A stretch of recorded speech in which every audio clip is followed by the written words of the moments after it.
is one of the major uncontrolled problems the world is facing, and it is almost somewhat similar to a global epidemic. Track to end world hunger and malnutrition in all its forms by 2030. Under the shadow of the COVID-19 pandemic, up to 161 million more people were facing hunger in 2020 than in 2019. New figures estimate that between 720 and 811 million people around the world faced hunger in 2020.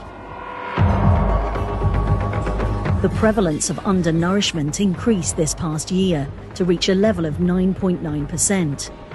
Around 660. Here's how we can help.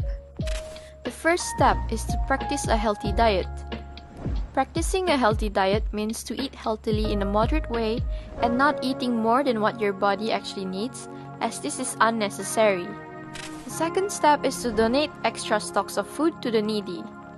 Extra stocks of food from warehouses or food businesses should be catered to those in need, which focuses on the school children and the marginalized groups. Thirdly is to follow a food plan when you shop.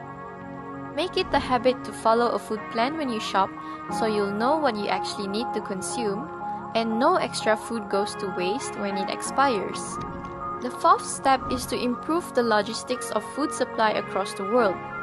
Storage, transportation, packaging, international shipping, customs, road networks and tracking and visibility has to be improved to ensure food gets to the people that need it the most efficiently.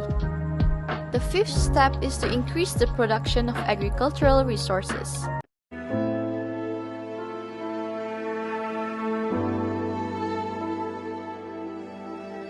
According to data from the United Nations, more than 260 million children in the world are still not attending school.